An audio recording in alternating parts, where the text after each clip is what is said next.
Hello, everyone, and good afternoon to you all. And thank you very much for joining us today. It's a real pleasure to have you with us today as we explore AI in further education, focusing on feedback, adoption, and sector practice. We've got some really valuable sector insight to share with you today. Let's look at what we're going to cover today. We'll start by looking at the feedback challenge. The ethics, this concept that we've came up with, Peter Kilcon, thanks to him, hybrid marking, and a live look at the upcoming advanced feedback generator. And I probably should acknowledge something here. I think from my own experience in the last few months that AI in feedback and assessment can feel quite uncomfortable for some educators, because I think feedback is feedback is professional judgment. It's about standards. It's about trust.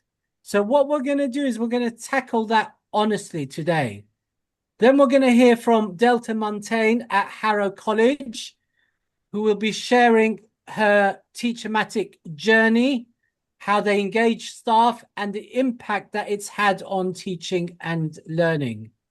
Then we're going to hear from Chris Potter from NPTC Group, a college in Wales, and he's going to reflect on their involvement in the Jisc pilot program, exploring AI-supported assessment at college level.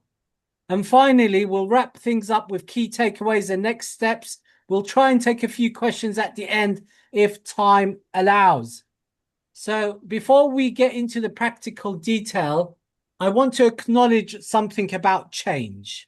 Whenever something new enters education, especially something as sensitive as AI in feedback, people respond differently.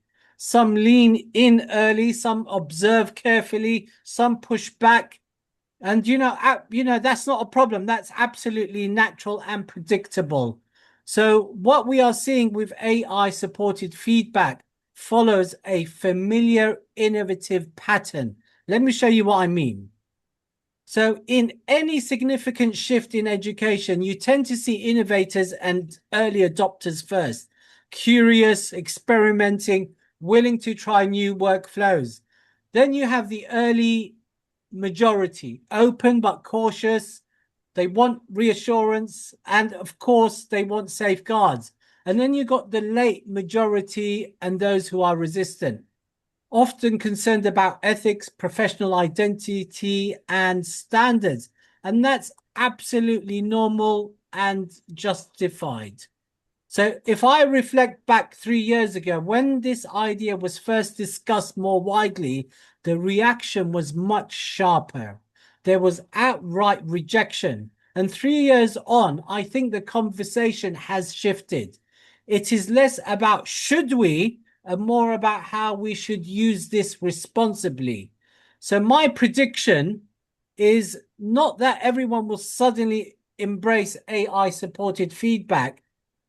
I think the adoption will grow when three things become much clearer: institutional policy, awarding body guidance, and robust governance frameworks. So when clarity increases, confidence increases, and that is when the early majority begins to move. So if you find yourself somewhere on this curve, that's absolutely normal. The question is not whether change happens. The question is how we shape it responsibly. So before we do that, let's look at the feedback challenge. I know, and I've worked in FE for over 20 years. They are some of the most resilient professionals I know. You work with adolescents, mainly 16 to 18-year-olds, with very complex and diverse social and learning needs. Often we reduce contact time to deliver the curriculum, and you're still expected to maintain high standards across teaching, assessment, and accountability. But there is a limit. 76% of education staff report high levels of stress. That tells us something very important about the reality of the profession today. 36% are at risk of probable clinical depression. That's more than double the national average. And marking is consistently identified as one of the biggest drivers of this stress. And when it reaches this level, even the most committed professionals struggle. People leave.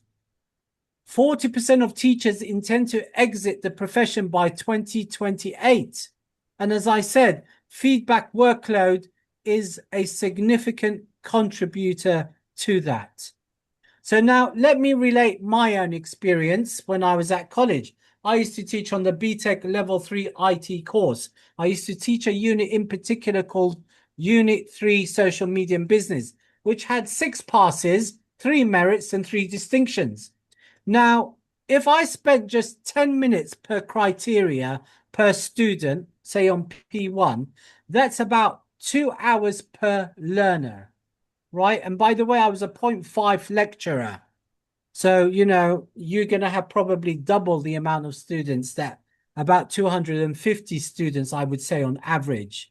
So if we do the maths across, you know, my own experience, 125 students, that's 250 hours for one full marking cycle. That's about 6 working weeks, just for one round, by the way. So you quickly realize that high quality feedback at this volume is simply not mathematically sustainable without support. And I think it's really worth pausing here for a moment. Feedback is not just time consuming, it's cognitively and emotionally demanding. Teachers are not just correcting spelling or ticking boxes, they're deciphering different interpretations of the task, identifying misconceptions and gaps in understanding, and they need to craft tone carefully so that it challenges without discouraging. And then you need to track all that evidence for accountability and impact. So this is professional judgment in action. This is skilled work. And the real question becomes, how do we support that level of professional thinking without compromising it? Now, the longer we leave feedback, the less motivated students become. So after 2 weeks, by the way, many of them are so demoralized that they can barely reconnect with that piece of work they first submitted. So the emotional investment they had when they first submitted it has gone. And in some cases, they simply do not care as much as they did when they first submitted their work. And then there's the forgetting curve. If feedback is given quickly, students still remember what they were thinking, the decisions they made, the misconceptions they had, the effort they put in. But as time passes, that connection fades, the context fades, the thinking fades, and even the best feedback becomes harder to act upon. So here's the problem. We know that feedback makes the biggest difference, but the reality of our workload makes delivering it at an, it's very incredibly difficult to sustain. So John Hattie analyzed over 1,400 studies covering hundreds of millions of students, and he found that feedback can have an effect size of 0.73. And essentially what that means is that it can help students achieve nearly 2 years worth of learning in 1 year. It's one of the most powerful tools we have as educators. So we know that feedback works. But here's the question. With the number of students and classes we teach, how do we sustain it? So what we've built here isn't automated marking. It's what we refer to as hybrid marking. And that distinction really matters. Hybrid marking means AI drafts, educators decide. The system acts as a drafting assistant, structuring feedback, identifying strengths and misconceptions, and accelerating the first version. And it shouldn't make the final judgments. The authority remains entirely with you, the professional. And this is what we mean by the human in the loop design. So technology should support the process, but the educator remains the decision maker. You review, you refine, you evaluate. You apply professional judgment before anything is released. So this isn't replacement, it's augmentation. It reduces friction and preparation time while protecting standards and safeguarding professional accountability. So hybrid marking is about reclaiming time without compromising quality.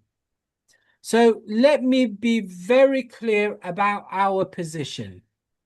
AI feedback should supplement, not replace human feedback. So this is not about removing you, the teacher, from the process. It really isn't. It's about supporting you in the parts of the work that are mechanical, repetitive, and time intensive. So AI supports, it drafts, it structures, it accelerates. But you decide, you review for accuracy, you refine the tone, you evaluate whether it's appropriate for the learner at that level in that context. You apply professional judgment. What does this actually look like in practice? I like to think of it as the 80-20% principle. 80% is what the AI will do. 80% AI support. And 20% should be the professional judgment. So whenever you're using any of our generators, any of them, think of this 80-20% rule. It'll do 80% of the work for you. And then what you need to do is then you need to go and refine, review, reflect, evaluate in that 20%. Okay, and that's where the real value lies. It really is. You're going to apply your professional judgment in that 20%. So let me show you what this actually looks like, and this new advanced feedback generator that we've been working, for a while, that we're going to release to the TeacherMatic community sometime in March. All right, so it's still in beta and we've got some bugs to iron out. But because this topic matters so much, right, that we really are going to do our best to release this as soon as possible. So with that being said, let's take a look at what that looks like. So just to let you know, we've always had feedback generators, and I hope that you have seen our feedback generator that is currently available to everyone. But what we've done is that we've vastly improved this version of the feedback generator from the feedback that we've received from the community. And the reason being is because you told us that you want the ability to bulk upload students' work. So with this version of the feedback generator, you can actually bulk upload students' work. But we've taken it even further, and now you can also annotate in line. So let me show you how this works. The first thing you're going to do is you're going to add your assignment. So you click on add assignment, and you're just going to set up your assignment. You give it the name. Okay, over here, you upload your assignment brief, just like before. There we go. Remember, this is the beta version, so there are many things that are going to change here. So you would upload your text-based work, and you do have the ability, by the way, to also upload graphics and handwritten work. So I'm going to go for the text-based work over here and decide to have what we had before, which is the advisory, formative, and summative. Now, if you want the inline annotation, you're going to have to also click on the annotated PDF. So here you decide the type of feedback. I'm just going to go for the first one over here, and then click on select a grading scale and select excellent to poor. Select your region, select the level, and click save. So once you've done that, as I said, there are a few issues here. Once you've done that, what you're going to do is you're going to upload the student's work, and you can bulk upload by clicking on submissions, uploading the files here just by highlighting them like that, or you can also drag and drop. So once you've uploaded the files, just like before, you can click on view feedback, and this is no different to what you saw before. What is new though is that you're going to click on the view edit PDF over here, and you'll see now this PDF inline annotation. And what you see here in purple is what the AI has done. So you can easily come in here and add your own notes. Add your own notes. So this is the hybrid form of marking. We can save that. We can also highlight any other piece of text here. Click here. Add your own comments. And what we suggest is to have it in another color. That way the students can then differentiate what the AI has done and what you have done. And if you want a hybrid form of marking, so for example, the AI has produced this and I've added my own notes here, we can stick to pink and just save that here. So we can differentiate all the marking here. And if we click on show all comments, this is what we get. As you can see, everything here has been produced by the AI. The pink is this hybrid, and that's my own comments here. And then, of course, you can download this file and share it with your students. So in brief, this is what the new AI advanced feedback generator looks like. So I really do hope you're impressed and excited as I am with this new feedback generator, which we're going to launch sometime in March. And for me, this would have resolved my biggest challenge, the ability to provide detailed, timely feedback to all my learners without feeling guilty. And don't forget this principle of the 80-20% rule. Let the AI accelerate all your work. It drafts that structured feedback. And then the 20% is where you go and check accuracy and alignment, evaluate, you refine, you amend.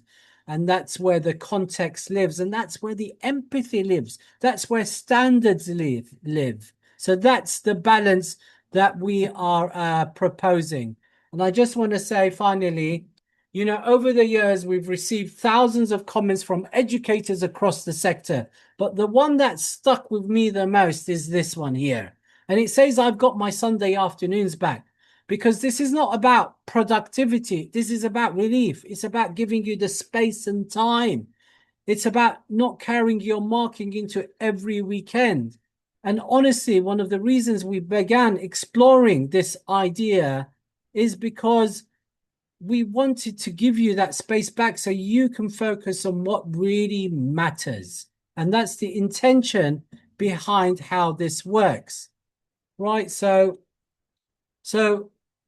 giving teachers their time back, as you know, is the mission, our mission. But turning that aim into culture and practice requires leadership.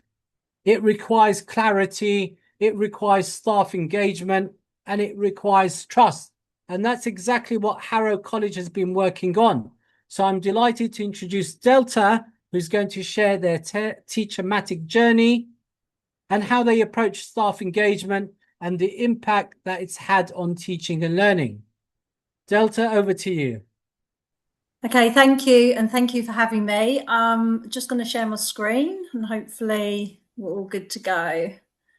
Okay, so thank you so much for having me here. My name is Delta Montaigne and I work at Harlow College, and I've been part of the digital strategy and journey here for a number of years at the college. So I just really wanted to talk to you and focus about where we started in terms of in staff engagement and how we rolled it out. And also the impact it also has on staff across the board. So hopefully we'll find some useful tips that you can take away from here, from our experience. So just a little introduction, who are we? So we're Harlow College, which is located in Harlow, Essex. It's quite close to the M11 near Junction 7. So if you ever see us, you're going to Stansted Airport, that's pretty much where we are based. We have over 3,500 learners, including 16 to 19 cohort, from entry 3 to level 4 courses, and adult learners, ESOL, apprenticeships, higher education pathways. And we also got another campus that was built in 2020, which is called Stansted Airport College Provision. So that's really cool for us in terms of, you know, sharing best practice across both campuses. We've been at Apple Distinguished School since 2017.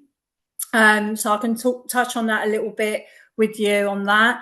And we do a rollout of one-to-one devices of iPads to all our learners, including our staff as well, not just teachers, but also service areas. So we have a strong digital culture here at Harlow College. And I'm going to talk to you a little bit where that started and how we integrated TeacherMatic through our digital journey, using our digital strategy of Digital Top 15, and using leaders, digital leaders, which are teachers but voluntary, come together each month, and we have a community group to share best practices every day, and also student ambassadors. So this is our digital journey. So looking back probably more than 10 years ago, and that's the first time we rolled out iPads in 2017. We started off with those iPads for staff to experiment and explore apps at that point. So we focused on the 5 core that you see here, which is Showbie, Padlet, Notes, PowerPoint, and OneDrive. And we just want to minimize that so staff didn't get overwhelmed with obviously what was going on and the transformation with digital in the classroom. And that soon leaped into a digital top 10. So we presented these posters across the college so staff could visually see where and what we are focusing on in terms of supporting that. So we would have digital champions or leaders that would be really good on, say, using one of the apps presented, and then we will utilise them in CPD days to share or do workshops throughout the college. So we've just recently gone into the Digital 15, even though we've had TeacherMatic for a few years now. So you can see there on our Digital 15 poster that we have TeacherMatic on the right-hand side as part of other AI tools that we've now integrated into the classroom. So with this is not just, it's compulsory. We are allowing staff to utilise an app or an AI app generated that suits them best, and allow them to freely find their field and feel comfortable. So it's not a push, they have to. However, when we do the lesson observations, we do expect that teachers, assessors are integrating technology and AI tools into their teaching, learning and assessment. The key thing, which is really good, is that the poster now is interactive. So staff and students can scan the QR code and interact with the poster. So each element of the tools that we invest in, they can just click onto the interactive poster, and then straight away we'll get resources or links to that particular app. So for this example, you can see TeacherMatic, where you just click on that once they're scanning the QR code, and straight away 24/7 they have access to get into any supportive links. This is really good idea for staff that are particularly new. So every time members of staff come in, they might feel quite overwhelmed with having a device, an iPad, but allowing them to access material very quickly and simply is a really good way of supporting them, even though they might not access us as a digital team to do that. So that works really effectively. So we kind of reformed the digital top 15 now as more interactive, but also it's accessible all the time. So these posters are in every classroom, everywhere around the college. so we can, you know, refer, and also managers can refer their staff to go on there.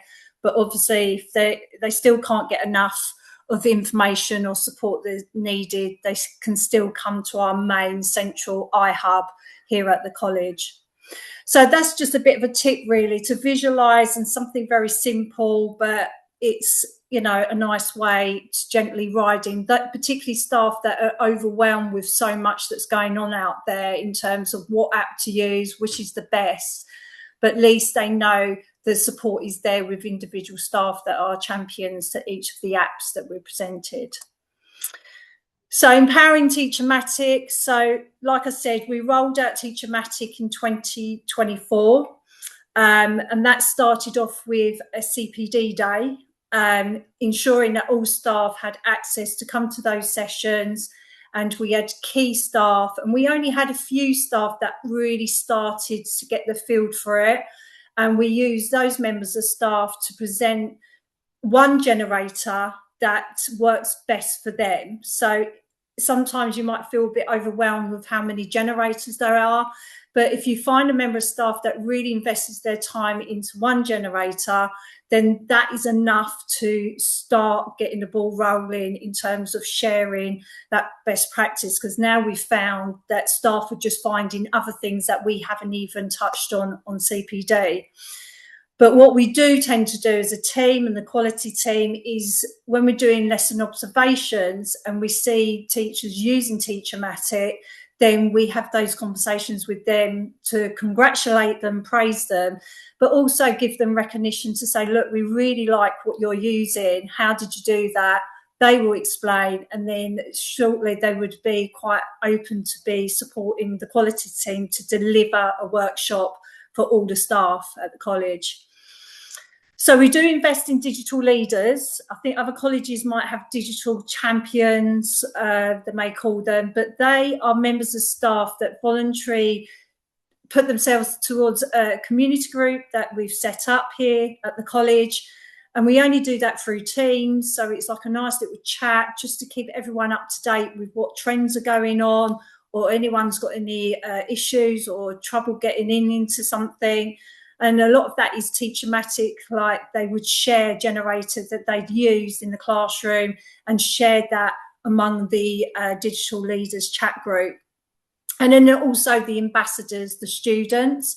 The students have some experience with it because they're feeding back that staff tend to have more time with them rather than getting bogged into the paperwork. So it's really good to listen and hear what the students' experience is now, particularly that staff are using TeacherMatic. So, and also some students are actually starting to see how the member of staff is using TeacherMatic in the classroom, which I'm going to touch on a little bit later. Teaching training qualifications. So all our teaching training provision, we now implement TeacherMatic as a digital tool to support new teachers or unqualified teachers to start investing into TeacherMatic, which has really gone down really, really well. So when a new teacher starts, then they're already investing that time in TeacherMatic already. So it's not so new to them straight off. So we embed it slowly in steps that suits best for each individual. And the culture of best practice. So in teams, we rely on that managers or members of teams, or I particularly communicate to a manager and say, you know, Joe Bloggs has done something really interesting. Should come down to the iHub to show us the generator they used recently. Could you encourage that member of staff to share that in your team meetings? So that's becoming the norm here at Harlow College, is allowing and praising and that recognition that staff are using this and it has a benefit. And if you can get that out there in terms of not just relying on, say, quality or people that are delivering the CPD, it's actually those teachers that have that real impact using it on a daily basis. And I've been also working with individual staff that possibly might be finding things overwhelming, or didn't have a great lesson observation recently because of whatever pressures, or struggling with technology or have a fear of technology. I organise, or I approach staff, or managers approach me and say, would you mind doing some one-to-one work with a member of staff, and try and delve into really what the issue is that's preventing them to do good lessons. And usually it's all about the workload and coping with that. So having those sessions with the individual member of staff and able to come out of it and cope and do better classes, that's really, really success. So it's trying to invest that time that you can. If you do have a digital team in your college, it's about working with individuals, because everyone's slightly different on their needs. So you're probably wondering how we all started. So to be honest, I'm just talking about my reflection when I was managing a team. And we obviously, I think this happens across the board in FE, is about setting improved targets and setting smart targets with our students, and found that learners didn't do that very well. And when I first had TeacherMatic, I found the generator setting smart targets. And this is our strategy of guidance for teachers to set those smart targets and also review and improve. And we use this, and this has been around for some time, but I thought, well, actually TeacherMatic, the generator smart target, would really help me with this. So what I started to do is do one-to-one sessions with the students and have those discussions or tutorials, have, think about those smart targets which we could put into place, but then sometimes asking them to go away and write that up, that was a bit too much for them to do, and they didn't come out too smart. So I would open up TeacherMatic, generator target setting, and type in those key components of what the learner is actually saying. And just, this is a little bit of a sort of show on how that works. So I'll be quite open to use this in front of my student, and then generate obviously some ideas about the learner. What are their challenges? What do they want to improve? So obviously here it allows you to sort of think about timekeeping, attendance, and then obviously the level of the learner. You can also add a learner profile, but in this case, some learners may have SEND needs. So pulling that in really helps me to really find and agree their smart target with the learner.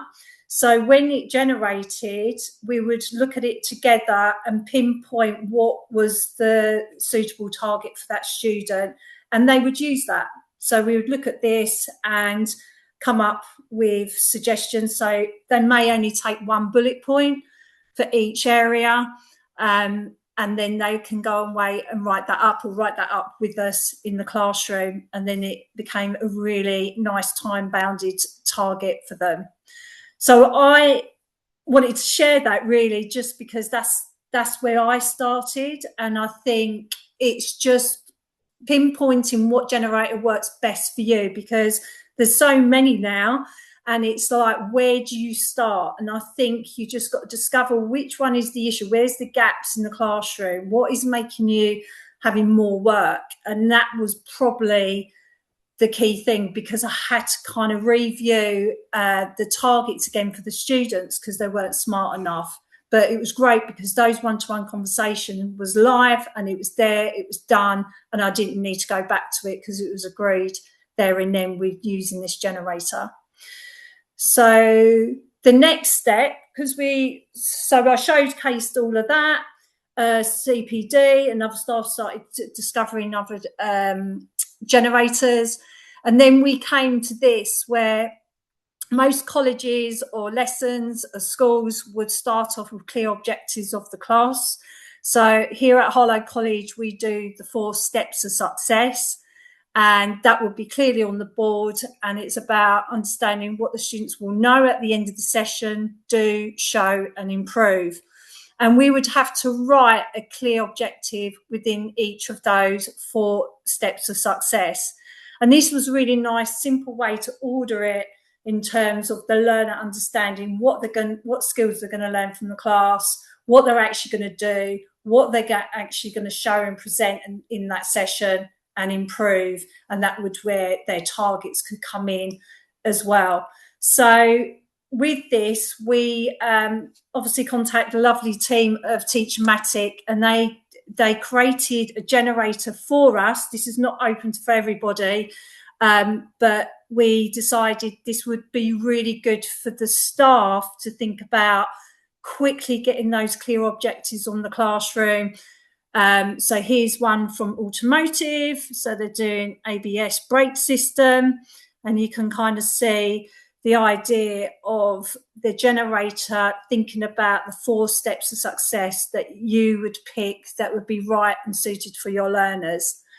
So here we are, you can sort of see how it quickly generated and broke it down into know, do, show and improve. If it's not what you're looking for, it's really good to regenerate it again. If it's not suitable, in this case, I think example, I did regenerate it for something a little bit more slick. But this really helped me when I was managing my previous team. I had lots of staff sickness, even though I had all the content and paperwork for the delivery. It was about making sure I put those sharp 4 steps of success in when I covered that class instantly from the point of the beginning of that session. And this helped me out a lot for instant, quick, not trying to run through so much information that what I was putting on the first stage of the lesson was going to be misleading.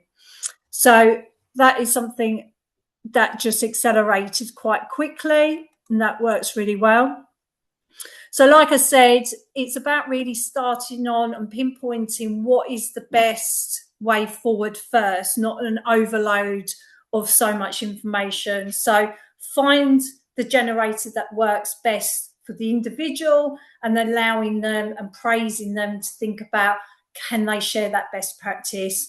And if it's in their team first, and then obviously for CPD is really good to sort of think about a workshop in formal way, so it's not so formal presentation, so you're not scaring off your staff to do any delivery for CPD. But like I said before, those individual bespoke one-to-one conversations, particularly with new teachers, it's a really good way to just show that off and ask them to practice that and think about how that might work for them in their classes or preparing their classes. Another thing we did a magpie session some time ago. I think, God, this is going over a year ago. And what we did, we had an open space and we selected about 20 members of staff that were picked out during the walkthrough observations of best practice.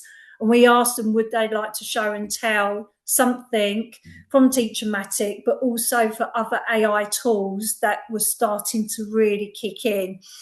And the staff just came in with a coffee, and it was a really good buzz. It was like a bit like an exhibition, but not. It was more informal, but conversations that happened and how it was so relaxed in terms of asking those questions that they may not ask in a formal way of presenting the information. So if you have got the space and you have got the staff that are investing in generators, don't be shy to ask them to do maybe like a magpie session that somebody might just pop in for 5-10 minutes and walk away, and they've at least got something. That was a huge success, and we tend to do these sessions every other year.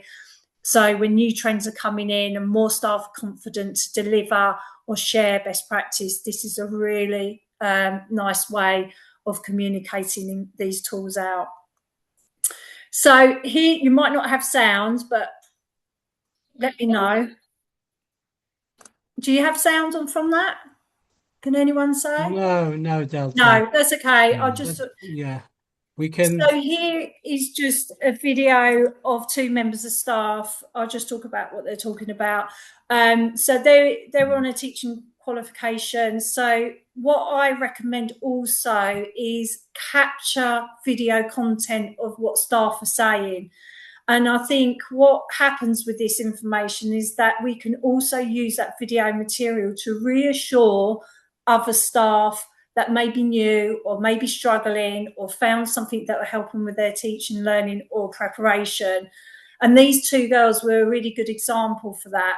And we shared that across video content, that, you know, on the Digital 15, that it reassures, because it's a face you recognise. It's not somebody that necessarily is an expert at this, but also they talk about reflection, what they struggled with in terms of a huge workload and how that minimised it. So we captured that footage of a range of staff from different levels.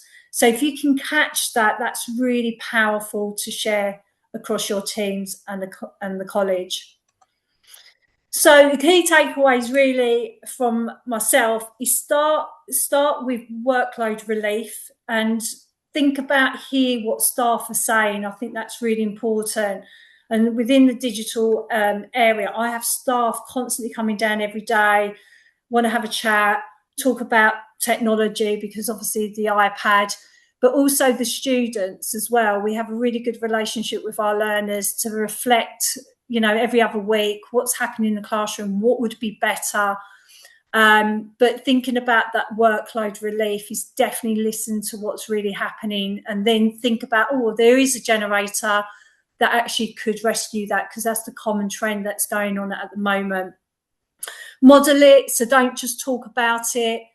You know, like I said, invest in your champions, invest in staff that are doing well at something. And even if it's just one generator, it's absolutely fine. So don't get overwhelmed at the fact you have to be using all the generators. Staff will find their way through that works best for them.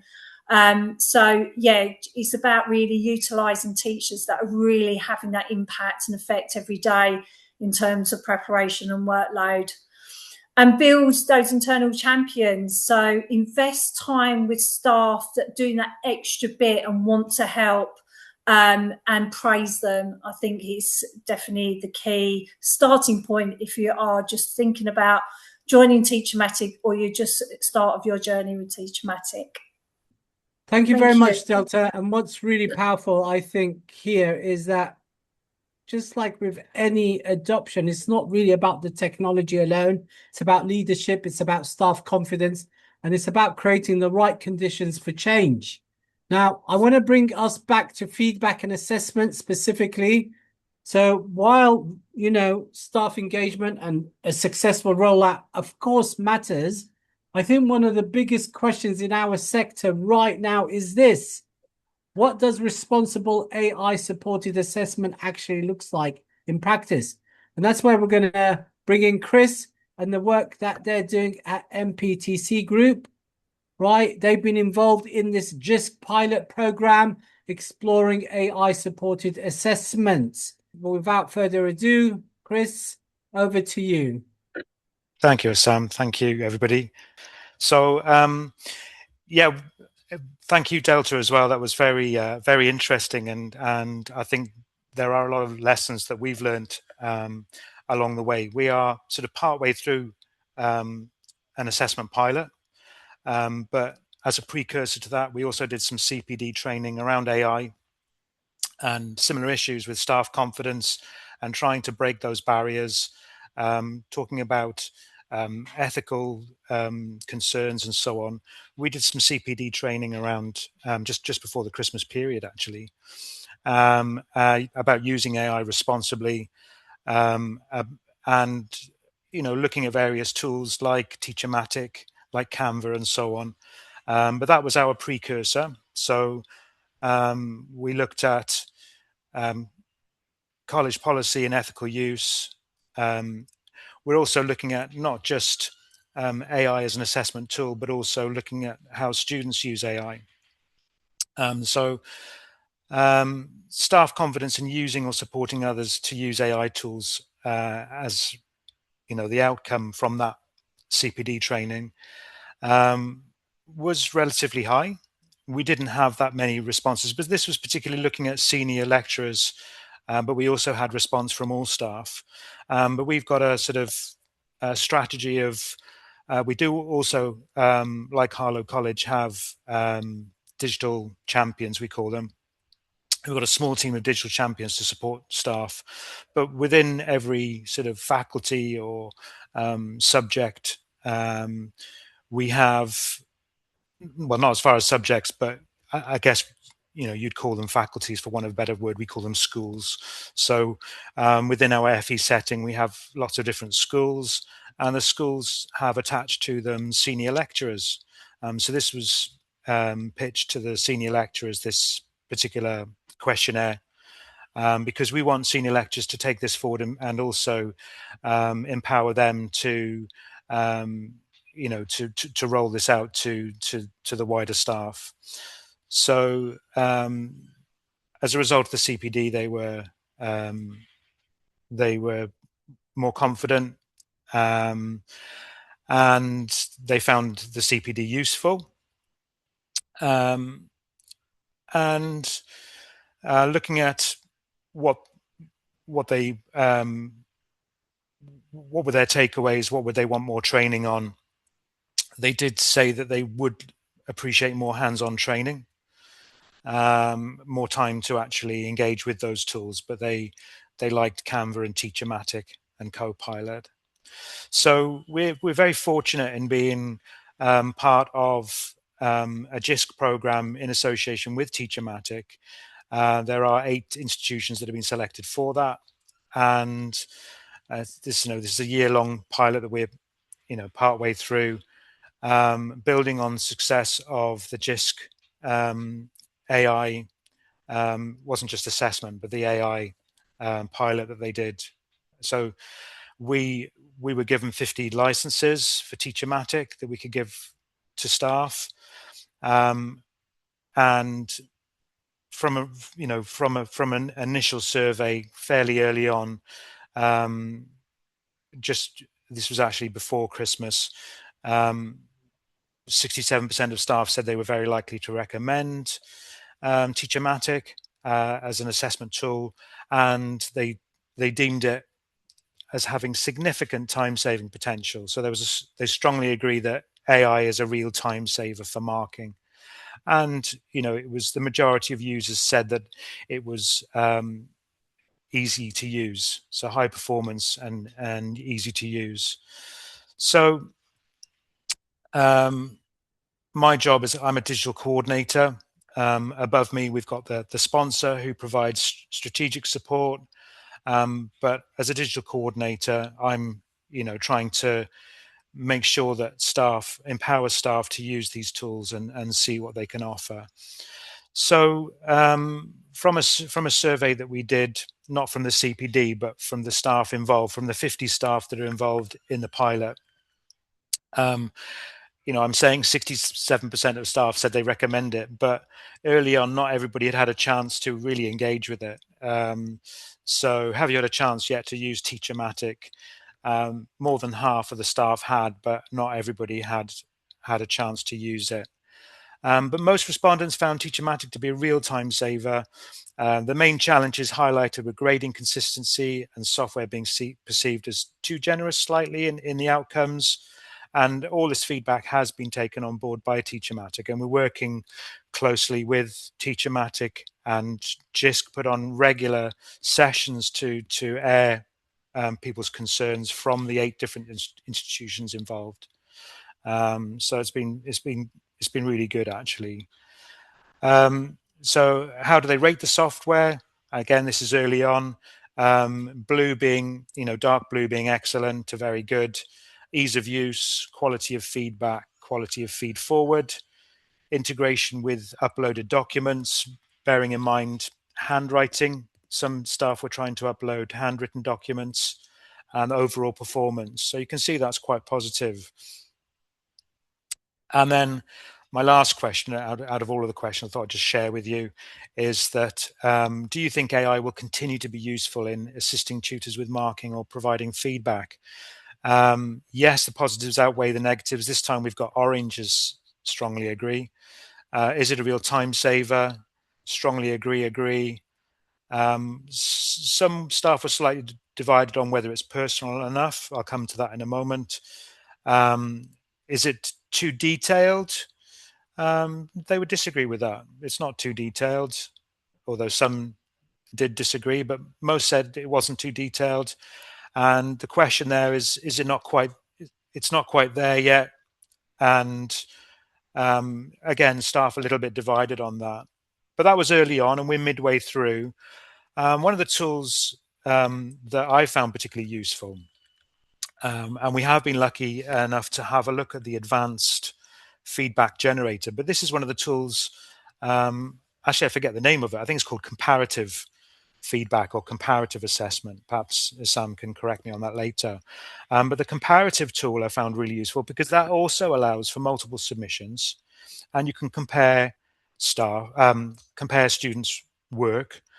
And again, I think this is something, one of the takeaways that in getting it right from the beginning, we've tried to be transparent with students and say, you know, we've said, you know, we want them to be involved in this pilot. We've pitched it as, you know, it's something to assist us in our work. But we have had some resistance with that, and I'll come on to that as my takeaways at the end. But this was one of the tools I felt that would be useful to share with students and perhaps show them TeacherMatic and show them this feedback and what it's generated, and they can discuss that. So it's given me ideas for strengths, given me ideas for areas of improvement with 8 different submissions work. It looks at writing styles, spelling for the individuals, punctuation and grammar. And this is a really good fit for feed forward that I like. One of the things that we use as our model is even better if. I don't know if you do that within your institutions, but we like to give feed forward. And again, there's suggestions of this. Whoops, I'm in the dark at the moment, so the light's just gone off, but hopefully you can still see the screen okay. And you can personalize it, you can tweak it, you can refine things as well. So if that wasn't personal enough, within the generators, the feedback generators, and this is the comparative generator, you can say, can you personalize this? Can you make it second person perspective? These names are made up, so I'm happy to share this with you. These aren't names of students within the college, but you can see that it would do that for you. So here's, again, the strengths regenerated with individual names. And as I say, we have been very fortunate in using the new tool. The new tool that Sam has shown is the advanced feedback generator. And the advanced feedback generator does allow you to give comments as a PDF. Okay, so the other thing that we're looking at within our institution and trying to get a framework agreed, so that students can also declare their use of AI within their work and know what they're allowed to do and what they're not allowed to do. And we're using this as a starting point. We're basing it on the Leon Furs model, and that's available. You can just search for Leon Furs assessment scale. But we're shaping our policies at the moment, but we want to make sure that, and this is in conjunction with you know, other guidelines, but we want to give that transparency, and I think that's really, really important. Yeah, it's early days. One of the takeaways I want to discuss was in starting the pilot, we wanted to be transparent with students.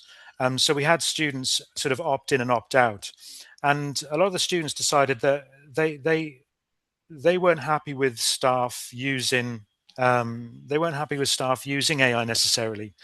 And one of the problems we had was students saying, well, why should you be able to use AI if we're not allowed to use AI, you know, in our work? So I think one of the key takeaways with that is to be upfront from the start and say, we're not using it to replace assessment judgments of staff. We're using it as a guiding principle for assessment. And I think, you know, when we have our next cohort next year, this is something that we'll look at from when they do their sort of acceptable use policy with IT. It's one of those things I'd like to have right at the forefront when they join the college in September. in the new academic year is build that in from the start. Say that we are going to use AI tools, and they're also going to be using AI tools. And rather than this sort of, well, if you can't use it, if we can't use it, you can't, sort of thing. But that was one of the key takeaways. So any questions while we wrap up? Yeah, typical of students. Yeah, absolutely. Yeah. That's so interesting, Chris. Really, really interesting. And thank you very much. And I think what's particularly valuable from this reflection is the emphasis on responsibility. So I don't think it's about shortcuts. It's about what you've shown, structured, thoughtful experimentation. So I want to say thank you so much to both our presenters, Delta and Chris, for sharing such honest and practical sector insight. And thank you all for joining us today and engaging with what is rightly a complex conversation, especially when it comes to AI in marking and assessment. So with that being said, I'm sure these conversations will carry on. Thank you very much for joining this session. Thank you.